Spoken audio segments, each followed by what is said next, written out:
Welcome. Today we are going to look at a critical part of medical device product development that is often misunderstood.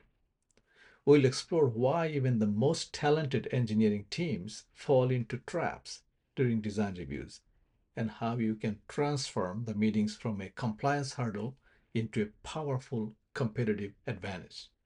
Let's dive into it. Imagine this. Your team has spent 2 years developing a medical device. Everyone attends the design reviews. Engineering, quality, regulatory, and management. Everyone nods, everyone agrees, everyone signs, and the team feels great. 6 months later, clinical testing suddenly finds a major usability issue. Manufacturing realizes that they cannot build the device consistently. Your risk management file has to be completely rewritten. The project slips by 6 months, and hundreds of thousands of dollars vanish. Here is the scary part. The design review wasn't skipped or rushed. It happened exactly as your procedures required. So, what went wrong?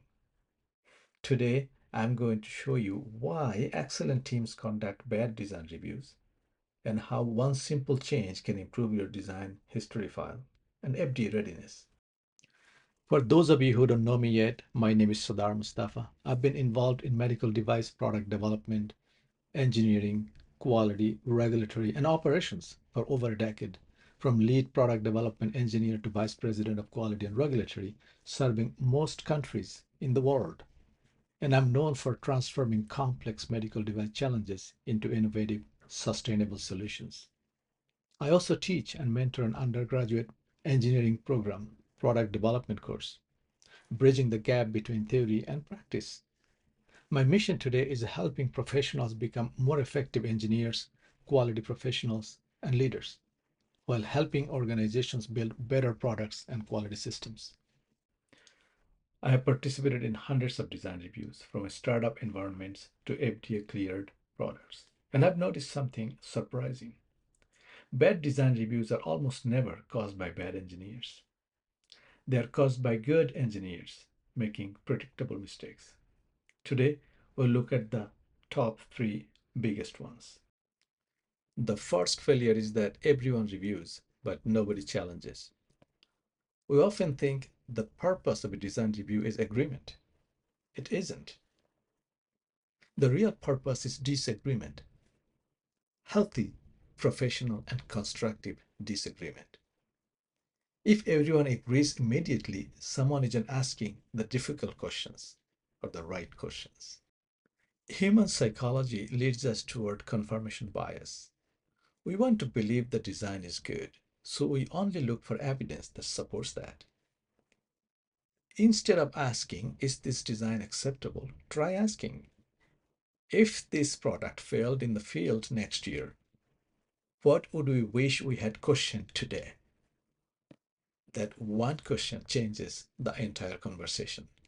The second failure is reviewing documents instead of the design. While requirements, protocols, and traceability matrices matter, they're all important. They aren't what fail in the field though. Products are. Your review should focus on the physical reality of the device during design reviews and then align that with the documents. The documents should reflect the physical reality of the device. So, what do you do? Move the discussion away from the paperwork and ask, can manufacturing build this consistently? Can users operate it safely? Can service technicians actually maintain it? The documents should only exist to support these deeper discussions about the product's performance and assumptions.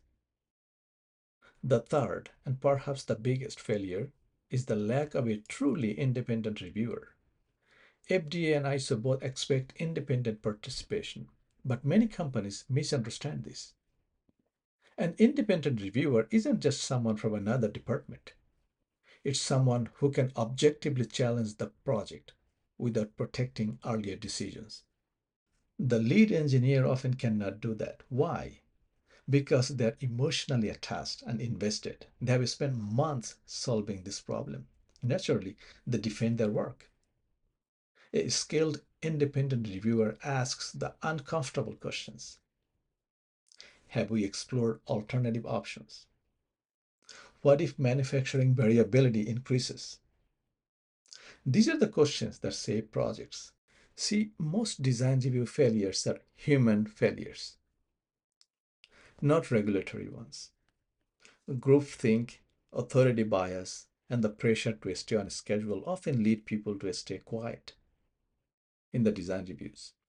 Nobody wants to be the one to delay launch or challenge a senior engineer. So everyone stays quiet, everyone quietly agrees. And the field discovers that what the meeting missed. To fix this, stop asking, does everyone approve? Instead, ask these five questions. What assumptions are we making? What evidence supports this? What would make this fail? What haven't we tested? And finally, would we feel confident defending this review to an FDA investigator? One of my favorite tools in a design review is the empty chair. You can place the empty chair in the room to represent the patient, the surgeon, or the FDA investigator, depending on the phase of the design review or the phase of the project. Whenever the discussion gets too easy, look at the empty chair and ask, what question would they ask right now? It's remarkable how quickly this refocuses the team and puts you on the right path. If you are doing design reviews just to check boxes of a procedure, you are missing a massive opportunity for risk management. The best design reviews don't just generate paperwork, they prevent failures.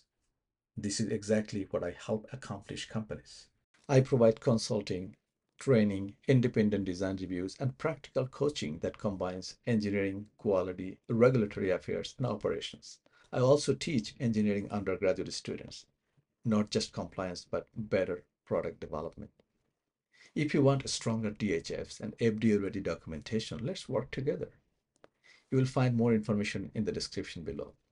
And if you enjoy practical medical device engineering content, subscribe because every week we'll explore ways to build safer products while making regulatory compliance much easier. I'll see you soon.